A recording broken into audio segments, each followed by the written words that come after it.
Greetings, I'm Jennifer, a 35-year-old woman who recently went through a divorce. The end of my marriage came as a surprise, as I had believed it to be the happiest relationship of my life. Upon closer examination, I realized that our union was far from perfect, with various factors contributing to its demise. Allow me to recount our journey from the beginning. I first met John through a mutual friend, and our connection was immediate. John, an attractive man with a captivating personality, and I dated for a solid 3 years before deciding to tie the knot. Throughout our relationship, things generally went smoothly, as we shared similar values and were accommodating to each other's needs. However, a significant issue arose with John's parents, Mary and Kevin, who proved to be challenging. The first encounter set the tone when, upon arriving at their home, I found only 3 plates set out for the 3 of them. Feeling confused and humiliated, I had to address the situation myself. Mary and Kevin continued to be unpleasant throughout dinner, with John remaining silent. Looking back, this incident should have served as an indicator of the challenges within our marriage. Despite enduring their disrespectful comments, John did not stand up for me or address the issue. After the uncomfortable evening, I gave him time to apologize, but he never approached me. Frustrated, I finally confronted him about the situation. Initiating the conversation, I expressed my need to talk about what had happened. John's response was dismissive, claiming he was going to sleep and accusing me of running away from things. In frustration, I confronted him about his lack of support, describing how he allowed his parents to mistreat me without speaking up. John defended himself by asserting he couldn't disrespect his parents in their home, but I refused to be guilt-tripped into suppressing my emotions. Did you ever consider the dynamics with your parents? Couldn't you have given me a heads up? I'm not asking you to disrespect them. You could have simply asked them not to speak to me that way. My parents are different, and speaking up might be seen as disrespectful. Are you still defending them? They are your parents, but do you even feel any remorse for what I went through? Can we not do this right now? I'm going to sleep. Good night. John left me standing there, feeling hurt and upset. It was incredulous that he didn't seem to feel any remorse for what had happened. I hoped that his reaction was due to embarrassment, but as I went to bed, I felt a sense of emptiness. The next morning, John acted like everything was fine, which initially peeved me. I didn't speak to him for about a week, holding on to my anger until he apologized. However, that apology never came. Realizing it wasn't a hill I was willing to die on, I didn't want to jeopardize my relationship with John over this issue. I began talking to him again, doing my best to put his parents' behavior and his neglect behind me. Although unspoken, we never visited Mary and Kevin again or made any effort to meet them. The next encounter was at our wedding, where I actively avoided them. However, I eventually had to interact with them when they approached us to congratulate us on our marriage. At the reception, Mary and Kevin inquired about our honeymoon plans. When we mentioned Hawaii, they suggested an overseas destination, offering to fund it under the condition that they join us. While the idea sounded appealing, their choice of Paris wasn't to my liking. In an attempt to have some time alone, I excused myself to the washroom, feeling discontent with the situation. Isn't a honeymoon all about creating special moments together? While Hawaii wasn't Paris, it's still a beautiful place I've always wanted to visit. What bothered me was that John decided without even discussing it with me. I tried to let go of my feelings and enjoy the night, but the mood had soured for me. I endured the rest of the reception and the ride home with John in silence, drained of energy and unable to articulate my upset feelings. The next morning I still felt uneasy, so I decided to talk to John about it. I expressed my concerns about the honeymoon plans, emphasizing that it wasn't about the location, but the fact that we hadn't discussed it together. A honeymoon is a special time for us alone, and I wanted us to have a say in it. John defended the decision, emphasizing the fantastic offer from his parents and the allure of Paris as a dream destination. Frustrated, I explained that it wasn't about rejecting the opportunity, but about wanting a shared decision-making process. Despite my concerns about his parents' treatment, John dismissed them, urging me to stop overthinking and ruining the opportunity. Hurt by his response, I reluctantly agreed to go along, suppressing my reservations. The vacation was scheduled a month after our wedding. When the day arrived, we met Mary and Kevin at the airport, and they greeted me with unexpected friendliness. Initially caught off guard, I closed myself off as I felt a shift in their behavior. While they were nice for the first week in Italy, they gradually reverted to their old ways. They began making fun of my attire, questioning the intelligence of my clothing choices. Some days, they deliberately excluded me from their plans to fancy places, deeming my clothes embarrassing. This behavior continued, leaving me feeling increasingly isolated as we still had 3 weeks left in the vacation. I dressed modestly and even received compliments from a few Italy people we encountered. However, for no apparent reason, they began excluding me. They would take John along without informing me, leaving me alone at the hotel for extended periods. Then came the comments about my weight and food choices. If I ordered anything other than a salad, Mary would make jabs at me while indulging in steak herself. Throughout it all, John remained silent, sometimes holding back laughter. I grew increasingly eager to return home, counting down the days until our departure. Spending time with John and his parents became unbearable, with his parents relentlessly bullying me while he ignored everything. I knew I had to address this with John later, but every attempt to talk to him had been met with indifference or avoidance. On our last day, I took the initiative to organize our passports and tickets together. When I asked John about my tickets, he claimed he didn't have them. Although it struck me as odd that Mary and Kevin hadn't given me my ticket, the strangeness of the situation didn't register due to the challenges of the vacation. Frustrated, I approached Mary and Kevin's room and confronted Mary about the departure. Mary casually mentioned that John, Kevin, and she were leaving in 3 hours. Shocked, I asked about my ticket, only to be told they forgot to buy it. Upset, I questioned how they could forget something so crucial. Mary dismissed my concerns, suggesting they would buy my ticket separately. Unconvinced, I expressed my frustration at being constantly pushed aside and told John that he couldn't keep supporting them. However, when I sought assistance in resolving the ticket issue, John's mother insisted I handle it myself, exacerbating the already tense situation.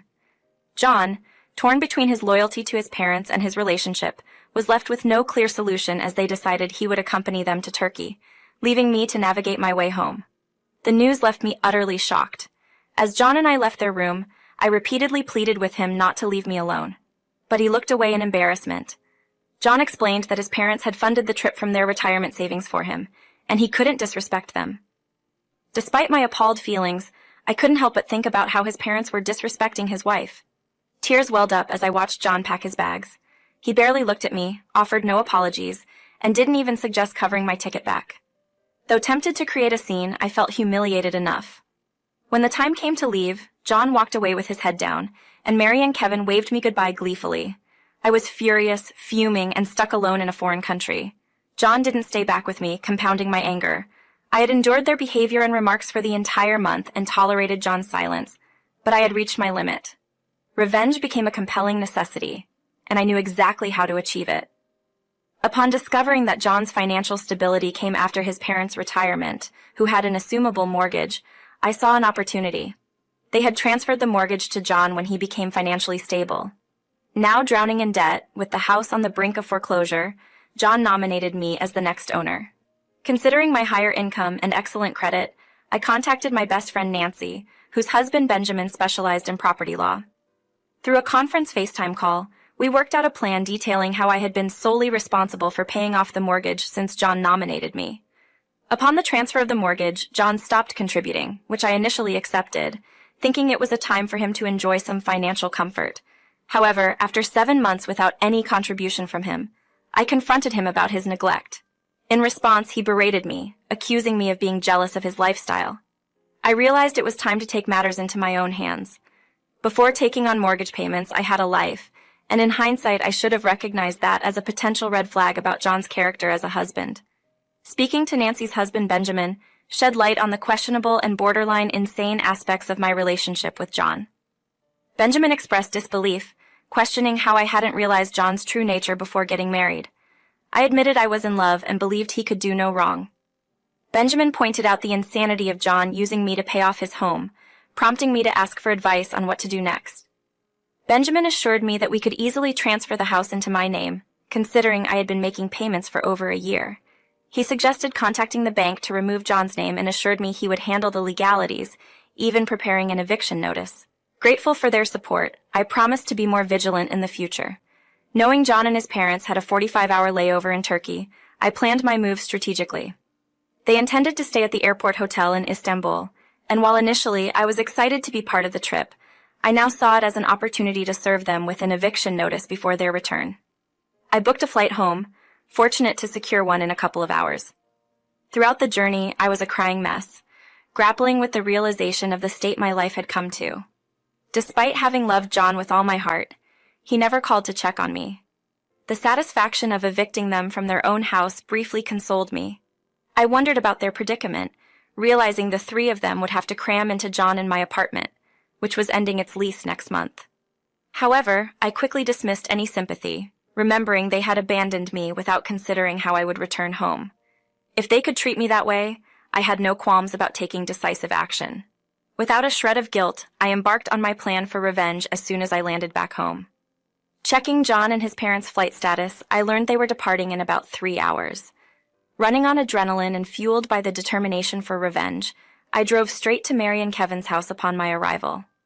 Using a spare key hidden under the mat, I entered and woke them up. My next move was to find the best divorce lawyer in my vicinity and initiate divorce proceedings. I contacted Nancy, and she and Benjamin came over, providing support as I signed paperwork to remove John's name from ownership and finalize the eviction notice. Seeing my friends brought forth the emotions I had been suppressing since landing. Returning to a place filled with reminders of John was challenging, but Nancy and Benjamin were there for me, letting me release my pent-up feelings. After they left, I checked John's flight and saw they had another hour before boarding. Wanting to appear composed, I took some time to sleep, managing to rest for about 12 hours. Upon waking up, I swiftly got ready and went to the divorce attorney's office to collect the divorce papers. Upon my return, I had about an hour before John and his parents were due back. My heart pounded as their return approached, but I knew I had to remain strong. Upon their arrival, they were surprised to find me in their house. Ignoring their questions, I declared my intention for them to leave my house. Their confusion escalated, with Mary and Kevin demanding an explanation. I revealed that I wanted them out because it was now my house, explaining that I had been paying the mortgage for the past year. John, caught off guard, attempted to shift blame onto me, claiming they thought he was the one handling the payments. I refuted his excuses, clarifying that he had nominated me as the owner, exposing his deception and bringing the truth to light. The shock on their faces confirmed the success of my revenge, and I stood firm in reclaiming what was rightfully mine. I carefully excluded him from the owner's list after he consistently failed to contribute any funds towards the property. Consequently, the house became mine, prompting a direct request for them to vacate. All three of them gawked at me in astonishment, attempting to plead their case and beseech me to allow them to remain. However, I sternly conveyed my intolerance for their bullying and instructed them to leave, warning of police involvement if they resisted. Just before their departure, I handed John the divorce papers, expressing my unwillingness to be with someone who exploited me for personal gain and failed to stand by me when I needed support the most. Despite John's attempts to apologize and beg me to reconsider, the emotional damage was too profound to sustain the relationship. Witnessing their departure filled me with a sense of satisfaction. Although the healing process from the hurt and betrayal would take time, I had regained control of my circumstances. I refused to let the actions of John and his parents define or affect me, an achievement I considered the ultimate victory. In the months that followed, John attempted to contest the divorce, but soon withdrew upon realizing the financial burden it would entail. The last I heard of their situation, they had sought refuge with relatives until they could secure an affordable place. Mary and Kevin swiftly returned to employment to sustain themselves. While it was disheartening to witness their struggles, it served as a lesson derived from meddling with the person who had previously extended a helping hand. Since parting ways with them, my life has been imbued with greater happiness. Although occasional memories of their actions resurface, I find solace in the satisfaction derived from my retaliatory actions.